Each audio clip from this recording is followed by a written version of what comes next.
Noiz etorriko da autobusa? Ez dakit, baina martxa honetan ez gara klasera iritsiko. Ze ikasai daukagu lehen orduan?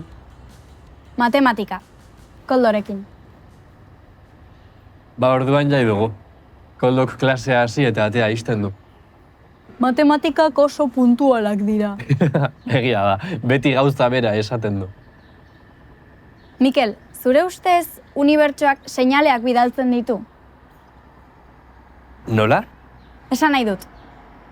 Agian gaur, autobusa berandu dator, gu klasera ez joateko. Autobusa berandu etortzea, unibertsoaren seinale bat da. Agian bai? Agian unibertsoak ez du nahi gu gaur klasera joatea. Unibertsoak, Edo akaso zuk ez duzu joan nahi. Hori ere egia da. Orduan ez bota errua unibertsoari. Begira, 30 segundutan hori koloreko auto bat pasatzen bada, unibertsoaren seinale bat izango da. Klasera ez joateko. Hori da. Ea ba?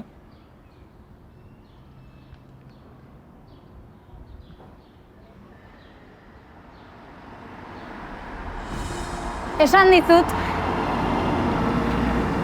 unibertsoa hitz egiten ari zaigu. Ez da posible. Mikel, nor gara gu unibertsoari kontra egiteko? Arrazoi duzu. Goazen gozaltzera. Eskerrik asko.